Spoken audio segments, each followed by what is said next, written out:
when you walk into a house, you know if it's a house or a home, because a home will have photographs of the family that lived there and tells the story of that family.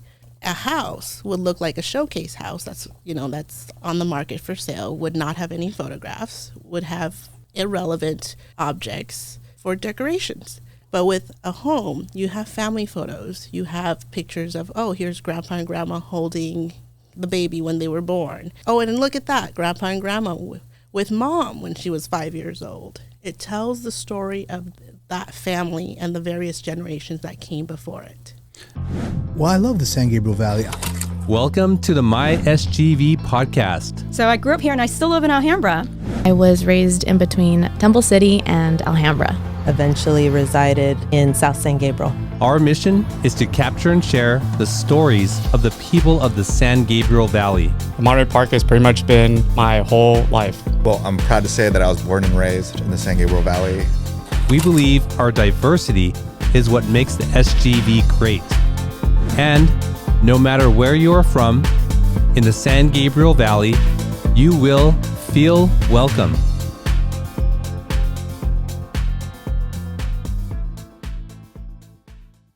All right, SGVers, welcome back to another episode of the My SGV podcast. Thank you for tuning in and spending this time with us. We do appreciate it. If you are new here, we bring you the stories of the people of the San Gabriel Valley. And if you are a regular listener, we do appreciate you spending this time with us. Well, Scott, you have a family. You were a child at one point. Did your family of origin take a lot of Did your family of origin take a lot of pictures? Well, actually, yeah, you had asked me that question before and maybe I misunderstood it. Yeah, growing up, our family had a lot of pictures, yes. Displayed on the displayed wall. And, in closets and everywhere. Yeah. Were they formal, like in a studio, or were they candid? We would go to studios and have formal pictures taken, and then, just a lot of informal ones of family activities. But of course, that's the way it was back in those days.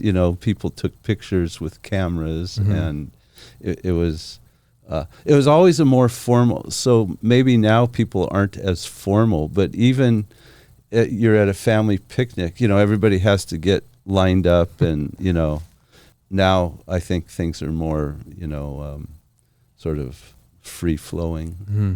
And what about for your own family, your own children? Did you have outings where you planned to take photos? Probably, but to be honest, I never take photos. I am just, I just don't. I don't memorialize things like I should. I'm sure when they were young, there was always the soccer pictures and the, school pictures and I guess baby pictures. Yeah, I think we did all of that, but I'm just not somebody. I don't take photos. How about you? For my own family, I can only recall one studio picture taken, and I think I was in 7th grade. That was at a local like Toyo Miyatake. It was in a studio, and we were dressed up, looked really posed, and but beyond that, it was like school photos, right? That sort of memorialized the years, and we didn't have anything else. And now with my family and smartphones, we're taking a lot of photos, but they just sort of exist like on the cloud, right? Yeah. And this one photo that my wife wanted to have done of our family, I think you saw it. This couple had collected like a museum's worth of stuff over 40 years, and they were retiring the year that we took the photo. And so you would go there and you could pick a theme and a background and get dressed up, and it was like authentic whiskey barrels and oil slick trench coats and rifles and bearskin and all this stuff. And I was like, wow. And we were all dressed. I had a rifle in my hand, and it was just this incredible photo, and it was so fun. Yeah, I remember seeing that. It was a nice photo. Yeah. And all the things in there were 100% authentic. Real. Yeah. And it came through. And so now I look, and it's such an amazing talking piece, and I'm so thankful that we had this and we captured this moment, because it's something different than, here, let me scroll through my phone and show you this photo, right? Yeah. It's something very different and special, I think. Well, I want to get to today's guest, but I want to thank our sponsor, Paris Baguette, for providing these delicious treats. If you haven't already, go check them out. Paris Baguette in San Gabriel, and I believe Mission and Las Tunas. So go say hi to Grace and Jason. They're wonderful people and wonderful, delicious treats there. If you haven't already, please consider becoming a patron of the show. Check out our Patreon for some treats there. Well, shout outs, merchandise from the show, and also a unique special time with us on Google Meet or Instagram Live. So please consider becoming a patron of the show. Well, now to introduce today's guest. She's patiently waiting here.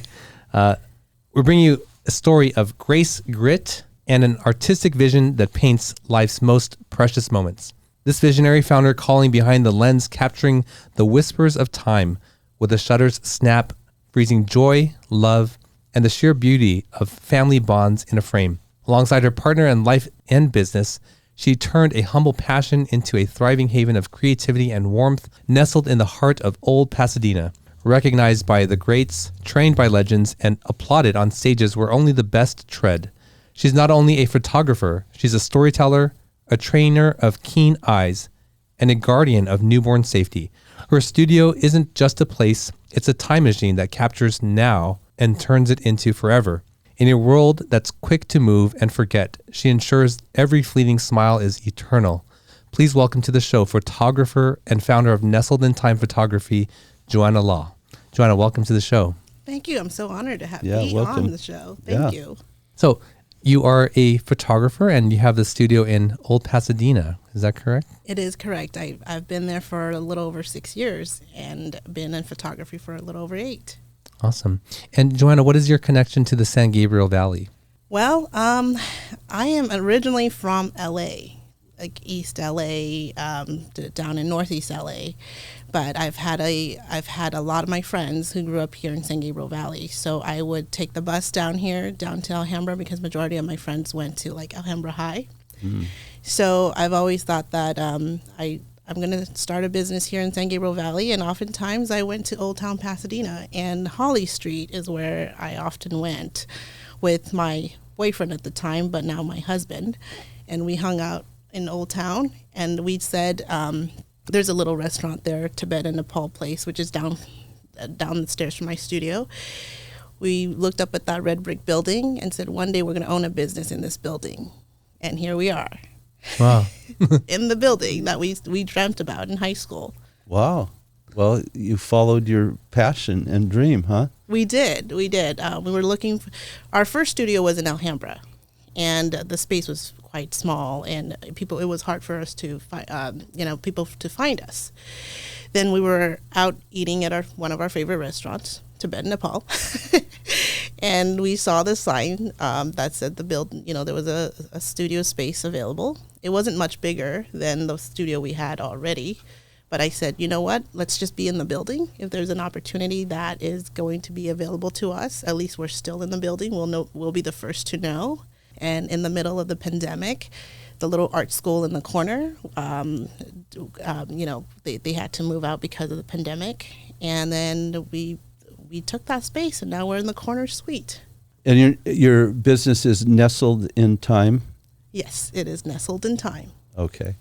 So, Joanna, can we back up a bit? So you grew up in Los Angeles. Yes. Yeah, but you traveled and you had friends who were going to Alhambra High, you said? Yes. What was it like growing up in Los Angeles and having friends out here in the SGV? It was very different. I grew up in a neighborhood, Frogtown, which is predominantly Hispanic. Frogtown? It's called Frogtown. Oh, I'd never heard of that before. Do you know what that is? I've heard the name, but I don't know where it is. It is right below the mountains of Dodger Stadium. Oh, yeah. So right along the river. So between Dodger Stadium and the river. So the river bank is literally my backyard. Oh, wow. Okay. Yeah. So I met my friends. My parents wanted me to go to Chinese school, so a lot of my friends that were in Chinese school lived in Alhambra, so they got driven into the Chinese school in Chinatown there. So I met one of my really good friends at the time.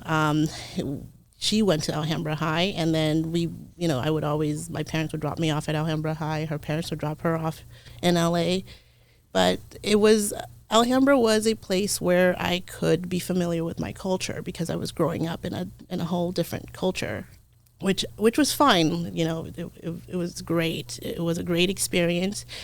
But Alhambra is where I got to touch base on my roots, because in Chinatown, which was closer to where I was, the generation's much older. But Alhambra had the younger generation where I could relate to. So that's where I came to. That's why I visited the San Gabriel Valley often. Mm. And so you're Chinese. Your parents are Chinese? Yes, my parents are Chinese, and my great-great-grandparents immigrated to Burma, which is now Myanmar. And then I was born there, and then I immigrated here when I was 8 years old. Oh, interesting.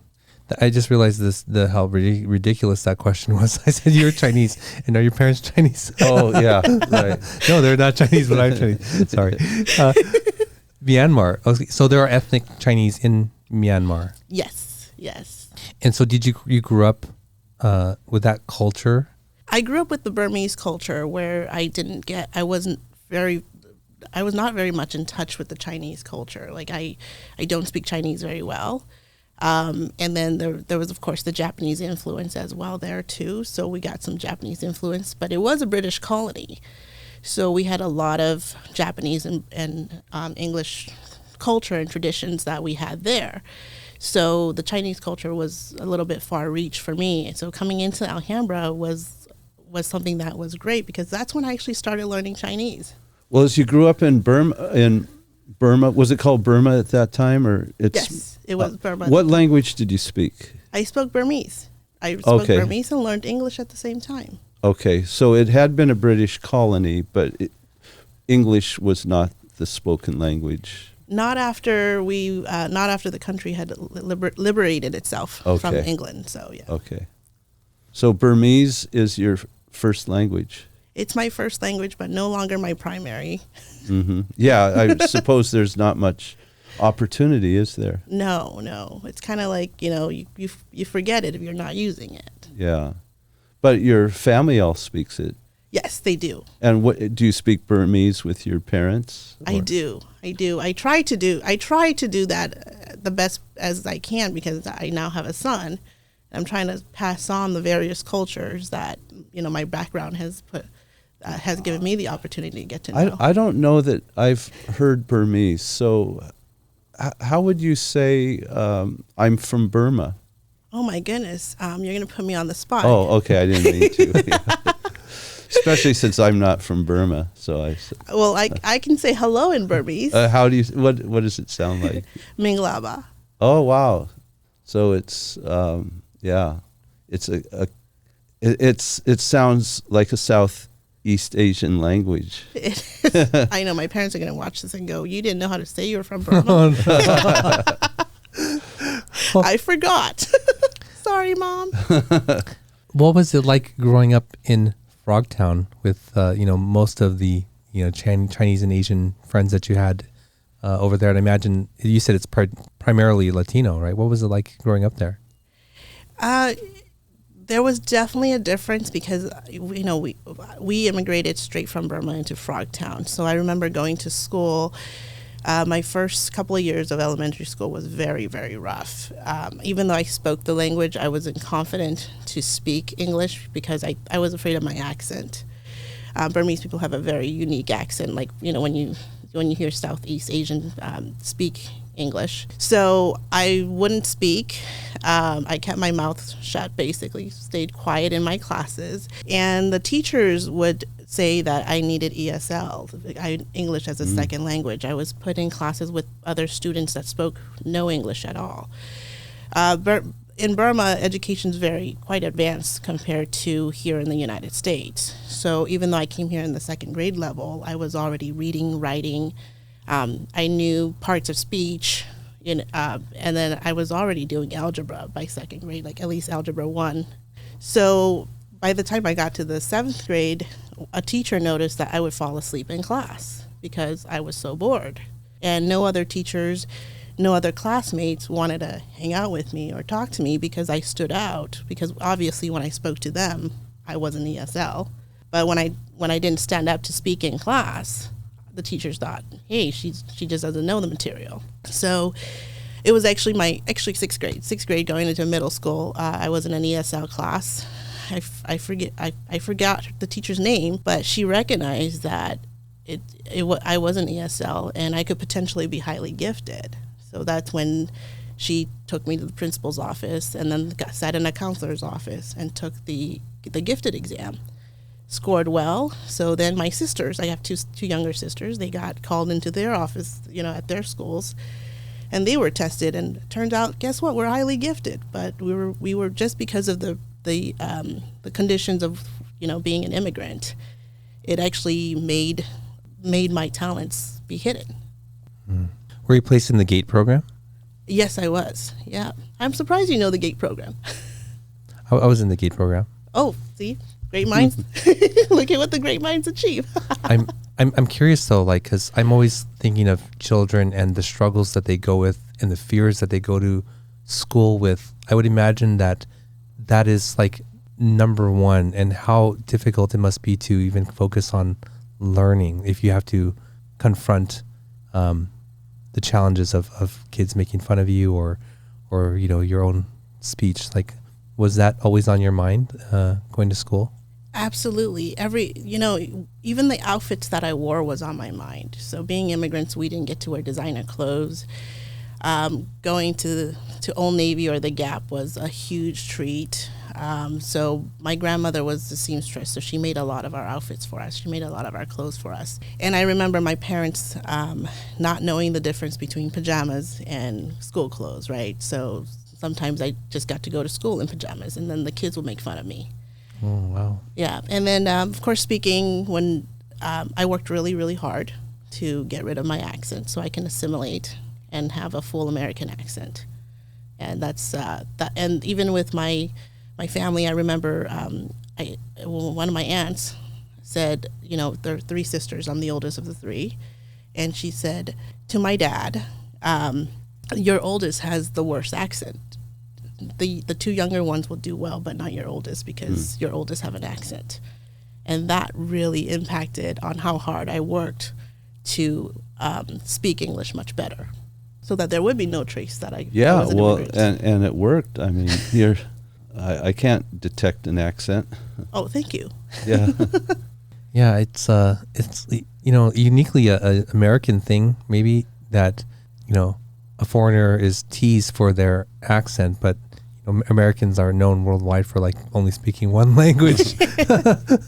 That's so sad. I mean, I had so many friends who have a similar experience of fear of their accent, right? Holding them back in so many ways.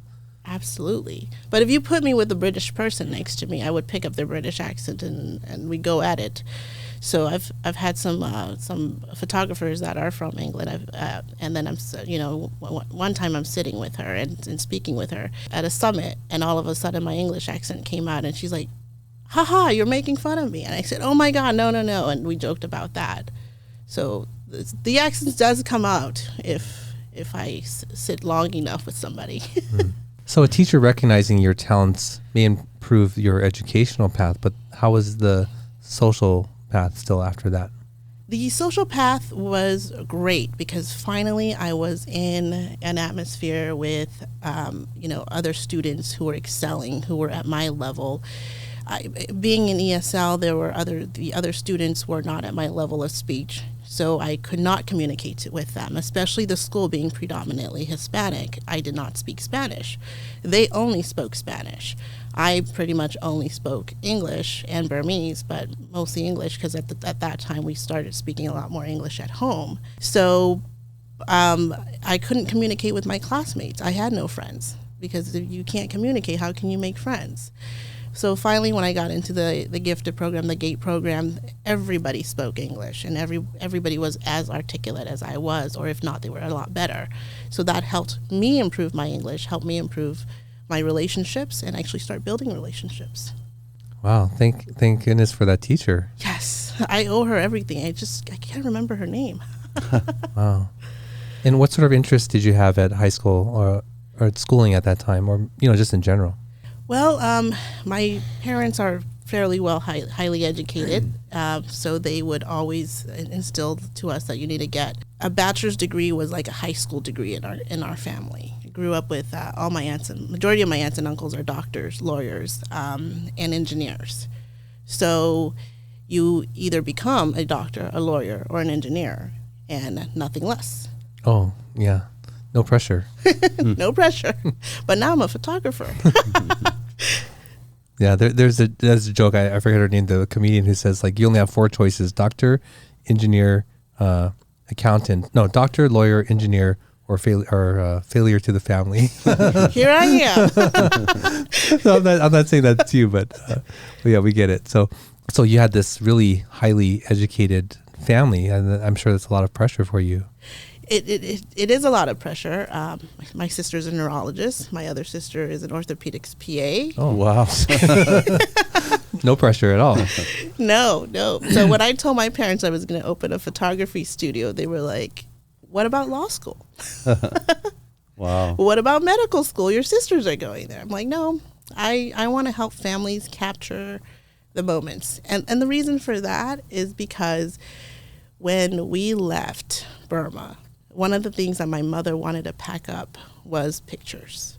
And she picked, we had books. We had like scrapbooks. I think there was like 5 of them. And they were like encyclopedia volumes, right, this big. Wow. Maybe I'm exaggerating, but they were like at least 3-inch thick binders. And she had brought these books with us. Like we didn't have a lot of clothes on our back, but one thing she took with her was the photographs. It was basically our family history books. And so, nowadays we have the cell phones, we're documenting everyday moments. But how much time do you actually dedicate printing those pictures, right? Yeah. Like my mom has pictures on her cell phone. She's never printed one. At least I know that for a fact, because if she wanted to print it, she would tell me to go get those printed. But a lot of it were studio pictures that she had, and we would hire photographers to go to the park with us, to come to family events, and those are the pictures that she kept and she brought with us. So that was extremely special. And I think with the digital age, we lose a lot of that. And honestly, like the sadness about photography is I had a friend who passed away. And she used to help me make props in my studio, and she was a really, really talented crafty mama. She would bring her kids in to do some photo shoots, and then she'll leave me some props. She passed away, and then her husband reached out to me and said, hey, my wife was always in your studio. By any chance, did you have a photograph of her so that we could use for the funeral? Mm-hmm. But the thing is, she never wanted to get in front of the camera. So I did not have one image of her to give to him. And we could leave a huge legacy behind, but I always say that legacy didn't happen if it wasn't captured in a photograph. Do you go back and look at your old Burma photos and reminisce? I don't reminisce, but I make fun of myself. Like, oh my God, Mom, you put me in a bowl cut. I look like a boy. Uh-huh. But I do reminisce about, especially after having my own child, having my own son, and then my sister having her kid, and then my youngest sister would say, oh, look, like our nephews are doing in the same pose that you and sister did. So we would compare our pictures now with what was back then. So a physical, a tangible photo that you're holding is more valuable to you than something you would see on your iPhone? Absolutely, because like Russell said, when you're scrolling through, let me get that photo real quick. Let me find that real quick out of like 2,000 images on my gallery. But if my house has photographs of my journey, our journey as a couple, my husband and I, as a family, and we have various photographs displayed of our family. And my husband always says, when you walk into a house, you know if it's a house or a home, because a home will have photographs of the family that live there and tells the story of that family. A house would look like a showcase house that's on the market for sale, would not have any photographs, would have irrelevant objects for decorations. But with a home, you have family photos. You have pictures of, oh, here's grandpa and grandma holding the baby when they were born. Oh, and look at that, grandpa and grandma with mom when she was 5 years old. It tells the story of that family and the various generations that came before it. And do you find people recognize that still? And, it would impact your business as well, wouldn't it? Yes, it does. Yes. I think people subconsciously still recognize that because we still get Christmas cards everybody gets Christmas cards with family photos, right? So we know people that does Christmas cards with family photos. And why do you get family photos once a year?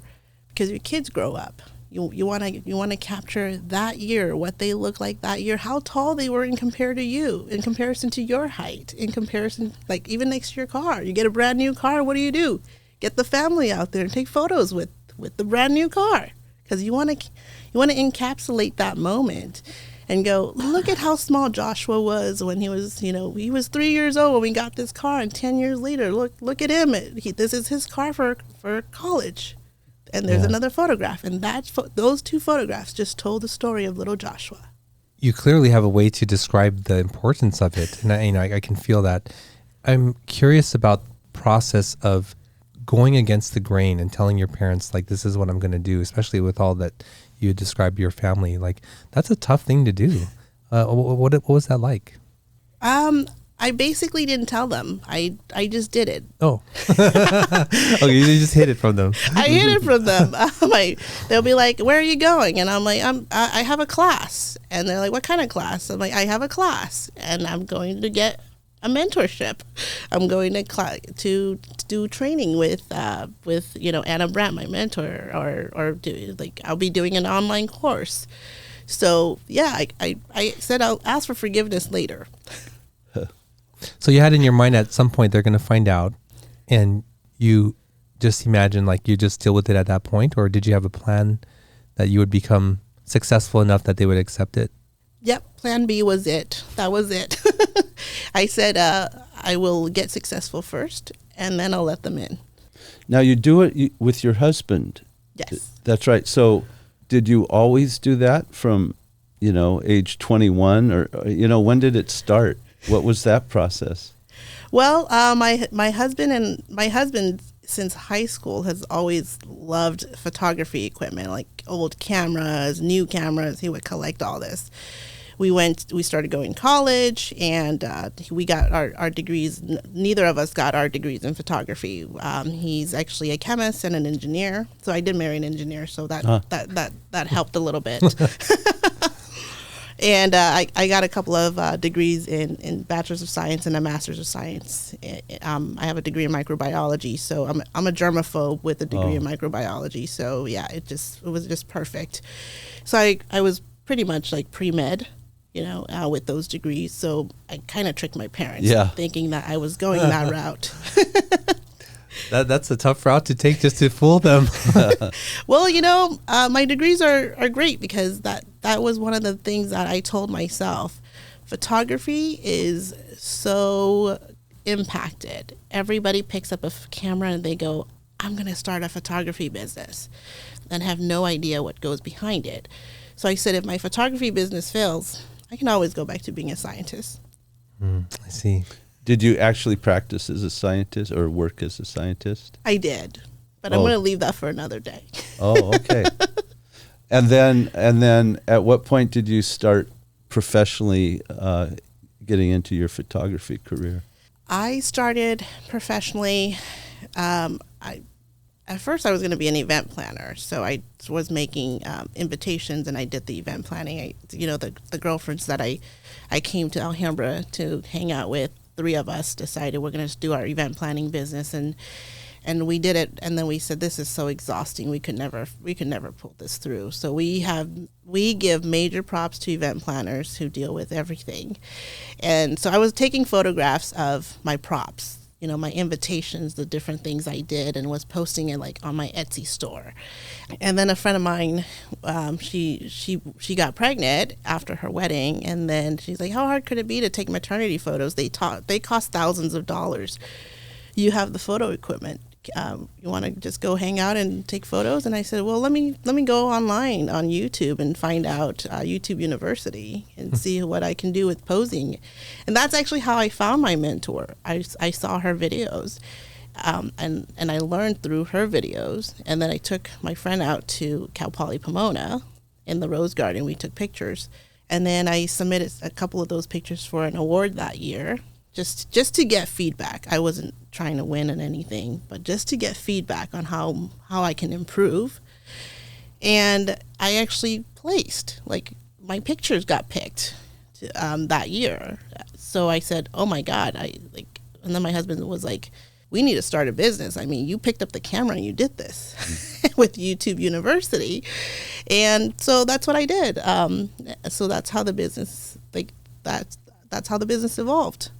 Did you know that you wanted to? I mean, so you started with taking pictures of your friend while she was pregnant. But do you still take maternity pictures now, or is it mostly the children? I do what my mentor calls it from belly and beyond. Oh.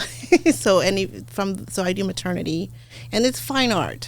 So they're artistically posed, and they're strategically posed, and we use a lot of studio lights. And even if we do an outdoor session, we bring our lights so that it has that fine art quality, studio quality, even on location. Wow.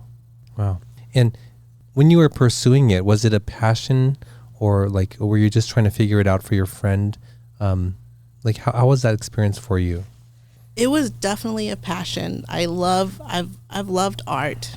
My mother, she worked for Mattel. She used to make clothes for Barbies. Really? Yeah, she did. Wow.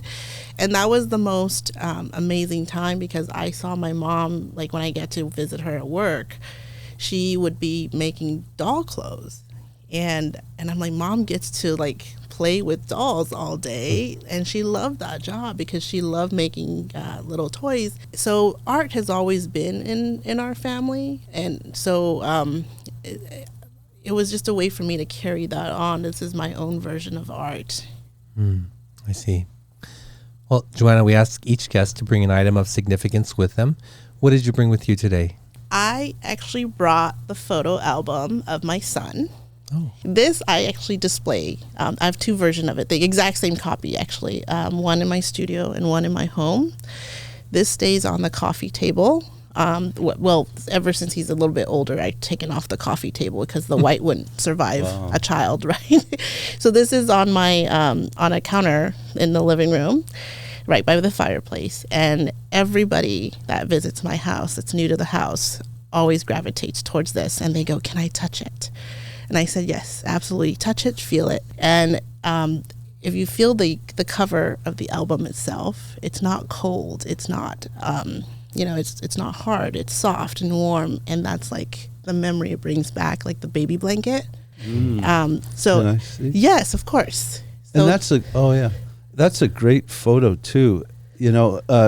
Did you pose it, or is it natural, or what work went into it? So what I do is a fine art newborn, which is pose newborn. So that's a highly skilled technique and training for newborn photographers. So a lot of photographers that do pose newborn, they have to be trained in baby safety and such. So this photograph was posed, and there's a significant story behind this particular image. What is it? My husband and I loved our dog that we had for 11 years. And at 11 weeks pregnant, our dog passed away.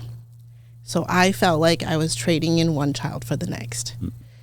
So my prop maker, I knew how sad I was about this. So she made me the little bonnet, which looks like my dog's little ears, and the little stuffy that is a representative of the dog we lost. And my son was born in the year of the dog. Oh, wow.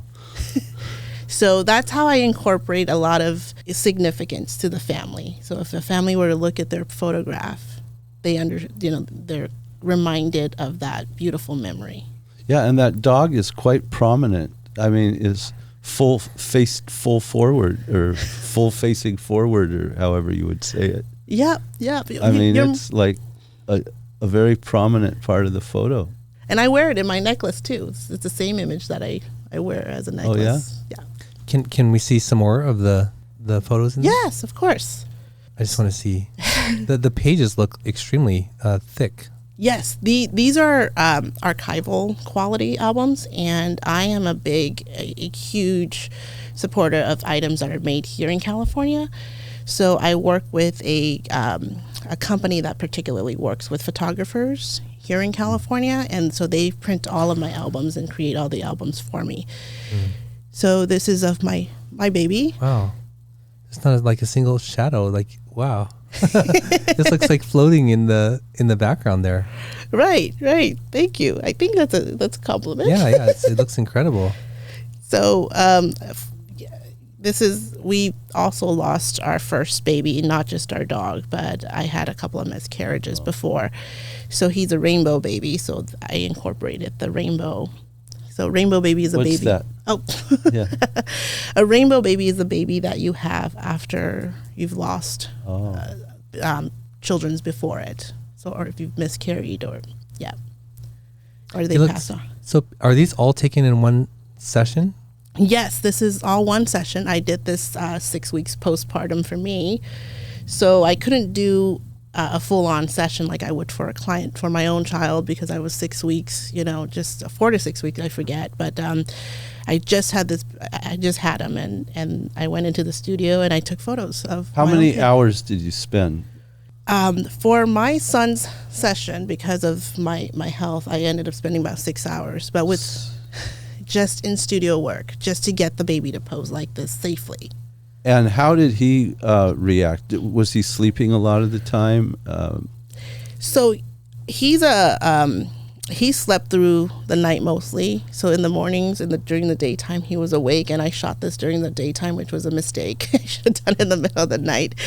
So he was awake a lot. Did he fight it? He fought it a lot.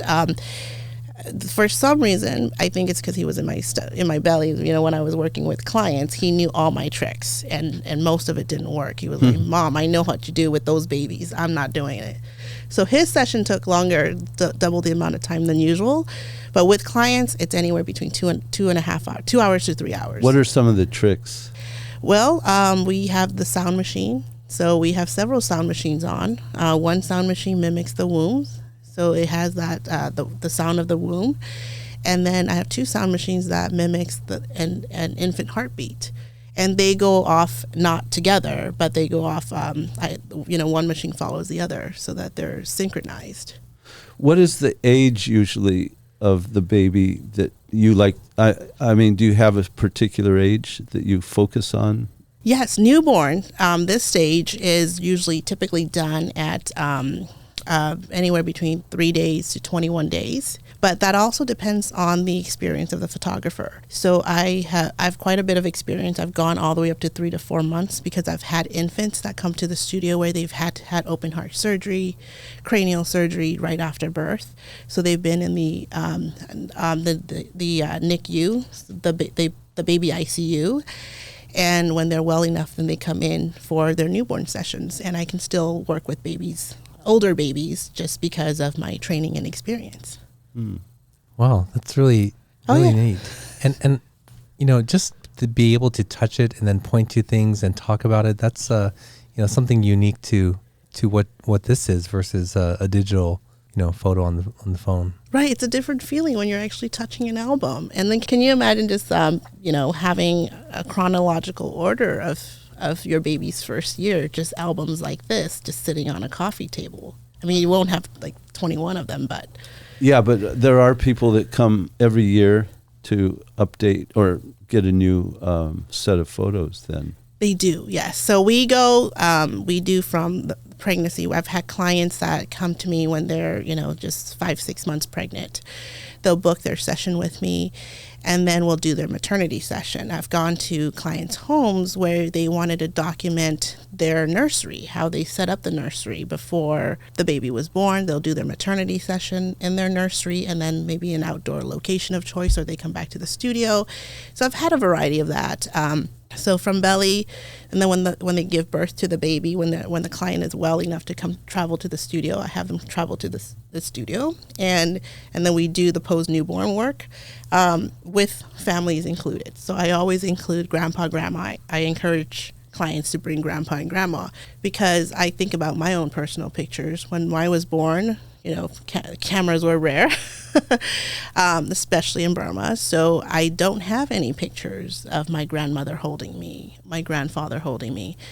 But how many of us wish we could have those photographs just to display in our home?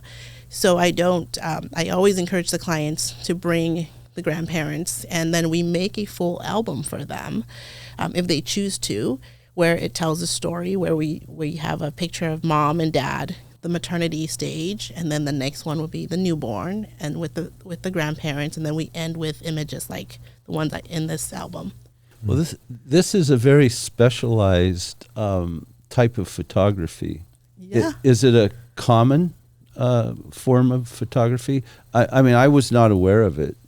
Baby, infant, how do you describe it? This is fine art newborn photography. I think it was started with Ann Giddis.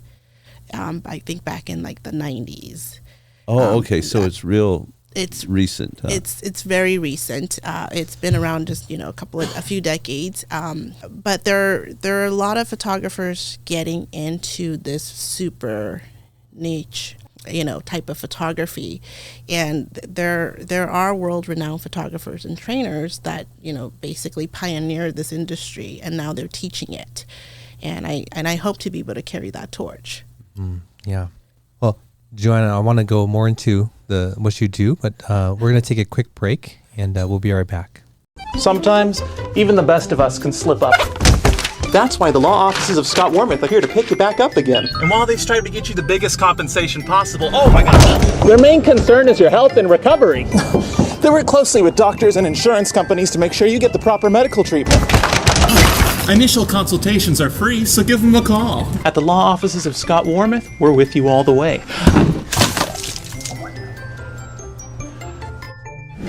I'm Scott Wormuth. We've been fighting for your rights for more than 40 years. All right, we're back with Joanna. Joanna, before the break, you were sharing your item of significance with us, and what an incredible thing to have. I wish so much that I had that for my children, and for myself. My mom had a baby book, but it was one of those you write things in it, and what I really want is the pictures. Sometimes the stories are cool. What I really, really want is to see the pictures. Joanna, when we come back from the break, we like to ask questions from this deck of cards called Icebreakers, and it's just a way for the audience to get to know us a little bit better.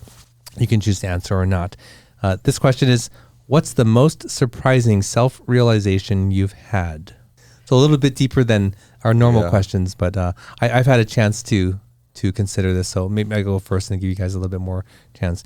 The most surprising self-realization was that it was easier for me to confront people the more distant that they were from me, and the closer that they were, that was hard. That's a product of how I grew up. Right? So my most intimate, my most close relationships, realizing that was the more challenge to confront, because my way of maintaining connection was not to rock the boat, and that was just a huge revelation for me. Yeah, but now I would like to say that I'm able to be able to preserve those, but that was very definitely something surprising. Yours doesn't have to be that deep. I know you guys are looking at like, shit, I don't want to talk, I don't want to say something like that. So it could be, a food, a quirky habit, whatever. Just something surprising, self-realization that you've had. Recently I've been really much more aware of my appearance. I used to not care about how I was put together, and then recently I've just been going, oh my God, is that another wrinkle on my face? Just because I hit 40. So the self-realization is, when you hit 40 and people tell you everything goes downhill, they mean it. Oh no. It's funny, when I hit 40, I needed glasses like that very day. It was almost, like overnight. And people always told me, when you hit 40, you'll need glasses, I'm not there yet. So. What about you, Scott? Boy, I don't know. That's tough. I'd have to think. Somehow, though, at some point, I must have realized I had some value, either as a person or in what I did. I'm not exactly sure, though, at what point that was, but I'm thinking it was probably in the 20s, maybe in the 30s. I don't know, that actually I had some value, that there was something about me that was that I could have been proud about. I see. Yeah. Well, sorry to spring one of the more deeper questions on both of you. So for the listening audience, or if you're watching online, what's the most surprising self-realization you've had? Let us know in the comments. So Joanna, how much of your time is spent you actually moving the baby, or how much is it you directing the mother or parent? In studio, it's about 3 hours for the full session. But before the session, we always have a pre-session consultation, which is about anywhere from 30 minutes to an hour, where I'm talking the client through what to expect. And this is before she, mom goes into labor. I also have quite a bit of blogs that prepares mom for a hospital, her birthing, what to put in the hospital bag, what to expect after the baby's there, and what to do. So all of those prep stuff, the emails and the articles, that's an added service that I provide as a mom myself that I found useful. And I have resources of help that they can get, where they can get those resources, because as a new parent, you don't even know where to start looking for those resources. But as a newborn photographer, those resources come to me, and I have those resources, and I get to talk to clients and ask what worked for them and what didn't. So I already have all of that. And part of the added bonus of serving my community of mothers and new parents is that I provide the information right on my website, right on my emails when it goes out to clients. So I can't put a time into it, because I spent quite a bit of time curating all of that, the prep and being with the baby. But physically being with the baby in studio is no more than 3 hours. Oh, my question is, like, are you physically doing the manipulating and posing, or do you direct the mother to do it, or? I do all the physical posing. You do all posing. the posing? Yes. Oh. So that's one of the significance is that I think a lot of parents have, they've gone to a big box photo studio. I won't mention which company just in case there's a lawsuit. But they will not train their photographers in handling babies, because that is a very high skill that photographers have to learn. They need to be able to recognize the baby's cues. Is the baby hungry? Are they uncomfortable? And there's safety checks that go in place every time we pose the baby. Are they still breathing? Are their hands turning purple? There are a lot of things that we are looking at when we're photographing the baby, so that we know the blood is circulating properly still, the baby's still breathing. So there's a lot of safety factor that goes into fine art newborn photography, and that's the biggest issue with the business itself, with the profession, is that a lot of photographers will come on and say they're doing this type of photography. They have no training, and they'll end up injuring the baby. There's actually a TikTok video, I don't know if you guys have seen it, on Instagram, where somebody pretends that they are the baby. It's an adult woman. She's pretending she's the baby, being posed into these newborn poses, and she actually falls off her bed, and the next video shows her with a broken neck. Jeez. and that's so many people said that video to me. A lot of my clients did that too, and they said, "So glad you were trained." Beyond all the training and the skills and looking for indications, you have to also have like a certain touch and patience. Yeah, and this how nervous or calm you are is going to be felt, right? Yes, that babies feel your emotions. That's their innate. That's innate in us, and then slowly we lose that. But when we are infants, we know what our parents are feeling. We know what our surroundings are feeling, and it's as a scientist, it's explained in in scientific literature. It's just, we need to be aware, like if we're in danger, we're going to start crying. If we feel discomfort, we're going to start crying, because if that baby didn't cry when they're in danger or uncomfortable, they're not going to survive and grow up. Yeah, you seem to be a really regulated person, right? And that's what you need, right? Because they're going to regulate based on how you are. Absolutely, yes. And the mother too. Yes, yeah. I got, and then the siblings. So if we have siblings, I have to regulate the siblings as well. Yeah. Wow, there's so much that goes into it. Yeah, I'm learning it. And so I'm learning that, like, not only your skill, your ability to execute it, your ability to present all of this knowledge, right? Because it doesn't matter if you have all that, but you have to be able to communicate it, and you have that as well. And this is all beyond the actual photography skill. Absolutely. I didn't even, you know what, Russell, I'm having a self-realization now. I didn't even realize I do all those things. Yeah. I mean, I'm always looking for, people's passion and what, drives them, and just sort of putting all these things together. But yeah, I can definitely see all that. Does the father usually play any role? Yes, I love to have fathers involved. And I usually joke about it in the studio. I said, you're not just a sperm donor, you're a dad now. So get in here for the photograph. So I have the dad come in. My husband usually is my spotter. So he, just in case, baby just flinches or anything. But I get dad involved in some of the poses. And I get, like, particularly if we have older siblings, dad's in charge of the older sibling, helping me pose and keeping the older siblings engaged. But one of the poses I love to do is have baby in dad's hands. So if dad could hold the baby, because, men usually have the larger hands and the longer arms. So it's such a significant image to see at 5 days old how small your baby was in your hand. And that being a piece that you put up in your office or in the family room. Oh, yeah. And I just wish I had those photos now, There's a photo I have of my daughter the day we brought her home, and I'm holding her to my face, and she's so little. Yeah. I could just hold her whole body in one hand. Yep. Yeah. Oh, so very special. Well, Joanna, we're going to move on to the final segment of our show, where we get to learn a little bit more about you and what you like in the San Gabriel Valley.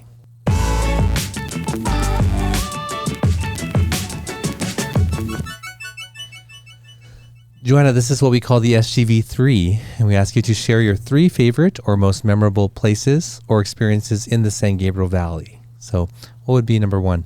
My number 1 place would be Tops Burger. Nice. Which one, though? There's 2 of them. Is there? The one in Pasadena, because I went to school in LA, which is, I'm a graduate of Franklin High School, so getting over to Pasadena was just like a bus ride away, right? So Tops Burger it holds my heart for hamburgers. And I'm not a hamburger fan, but that's where I'd go. That's on Allen, or? It's on Allen and Foothill? Walnut, yeah. Okay. Because there's another one in Arcadia. Oh, there is? Yeah. It's on Colorado near Michelinda. Oh, wow. Yeah. Sure, the original is probably the better one. And I'm not sure which is the original, though. I think they both claim it. I'm wondering, I don't know, I shouldn't say this. I'm wondering if there was some sort of family fallout or something. Oh, wow. That would be an interesting podcast to have. Yeah. Yeah, especially done there, eating a hamburger. That would be a great one. You went to Franklin. So is that, did you say Franklin? I think you did. Yes. That's the school that rivals Roosevelt, right? You have this big... Oh, yeah. For football. Are you from Roosevelt? No. Wow, you got all But that is the rivalry, right? Yes, Roosevelt, yeah. Okay. So you would go to Tops after events, or just during high school? Yep, it was Tops, and then Tommy Burger was huge too. Tommy Burger would come to our school. So they would have the bus, and they would always are those with chili? Yes, that's the one with chili. Yeah. Yeah. I haven't been to Tommy's for years, and have you been to one lately? Is it? I haven't been in years, and you know what? I bought a house about 5 minutes from Tommy, the original Tommy Burger. Oh, wow. You know, it's. I'm looking up. It says the original Tops on Colorado Boulevard, and the other one is called Tops on Walnut. So it's. Is their branding the same? Yeah. The branding is the same. Yeah. It's interesting. I mean, I because I go past both of them all the time, and I eat at one of them all the time, and the branding is the same. Interesting. Well, Joanna, what would be a second place? Oh, the second place for me would be, it was Noodle World. Do you remember when Noodle World had a noodle, what was it, Noodle Place or something? Noodle Planet. Noodle Planet. Yeah. The one in Alhambra on Valley? Yes. I do. Yeah, that's where all my friends and I love to hang out because we all love noodles. You know, in growing up in East LA, there's no Asian food. And then getting as close enough food that's, you know, Southeast Asian food that was similar to Burmese food was Noodle Planet and Noodle World. They had Thai food, Thai fusion. So Burma has quite a bit of Thai influence as well in terms of food. So it was good to finally get like real hot sauce, like like spicy hot sauce. That place was like popping when it first came out. Like there were like, you know, half an hour waits and always packed. Yes. What did you like to get there? My favorite was the crispy chow mein and the Thai boat noodle. That's still my favorite. Nice. So you like spicy food then? I love spicy food, and sometimes my husband tells me that's what makes me spicy. I think Burmese food has a lot of garlic, right? A lot of garlic, a lot of turmeric and paprika, a lot of spices. We like literally they will grow the chili, chop it up, and throw it in the wok with sizzling oil. So what level of spice can you handle now? I can handle ghost pepper extract. Oh. Okay. That's pretty hot. I just mixed it with my ketchup yesterday to eat my fried chicken. Okay. Wow. That's pretty spicy. You messed around with the Carolina Reaper? You know what? I have not. Oh. I have not. Yeah. That's pretty intense. Yeah, I think I'm gonna hold off on that for a little bit. Wow. And what would be a third place? The third place, you know, it's not really a place like one location, but as a photographer, I just went down Las Tunas. Do you guys remember going down Las Tunas in Temple City, and there was just a row of photo all studios? Those they're wedding gone. and they're all gone? Most of it are gone. Wow. And they're replaced by restaurants now. Oh, yeah. But there were wedding and photography studios. Yes, and they provided you know, basically luxury portraits because you would be able to go in there, because I did this for my wedding. And one of my friends that helped me get started in photography, actually her family owned a studio there. Now it's a dental place. So I would walk in there to those studios, and it was like a one-stop shop on this like 2-block radius. Yeah. You got your wedding dress there, you get your photos there, you get your invitations there, and that's no longer there. Wow, yeah. That's such a unique strip, right? That has all those places there. Yeah, I can't think of anywhere in the world where they have a strip like that. And I'm always curious, like, how did that come to be when there was so much competition? How did you decide, you know, I'm going to open up a studio right next door to somebody who does exactly what I do? Yeah. Had you been in many of them?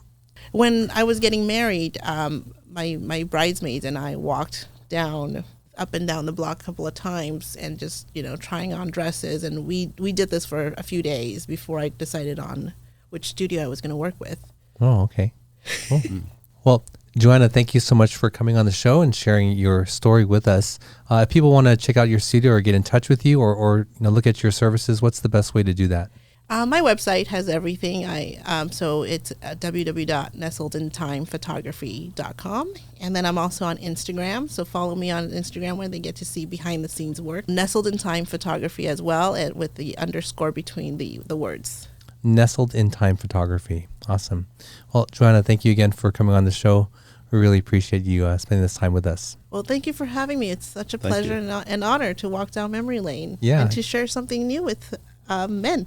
Yeah, absolutely. Thank you so much. Thank you. Well, there you go. Another show in the books for you. That was fun looking into what goes into making those photos. They're absolutely incredible, but to learn of what it takes to actually make it happen is something else. One thing that I got that maybe, if you're listening, you couldn't get from unless you're watching it, was the engagement around the physical object of the book. Being able to talk and point and touch. Those are some things that it's really great to have that as a conversation piece. I definitely wish that I had those for my family. So if you're thinking of getting portraits done, or have someone who may be thinking of it, definitely check out Nestled in Time Photography in Old Pasadena. Well, if you like this kind of content, please consider subscribing. And don't forget, please consider becoming a patron of the show. We do appreciate that support. You can check us out on Patreon under My SGV Podcast. If you want to check out our full catalog of episodes, our website is mysgv.net. Don't forget to like, share, and subscribe. And until next week, we'll see you then. Thank you for joining us on the My SGV Podcast. Check out more of our content on our website, mysgv.net. This show was produced by Scott Wormuth, directed by Russell Mano, edited by Victoria Allers, and original music by Yone OG. If you'd like to join us next week as we capture and share more stories from our diverse community, feel welcome. Nice mother. No, kind of mother.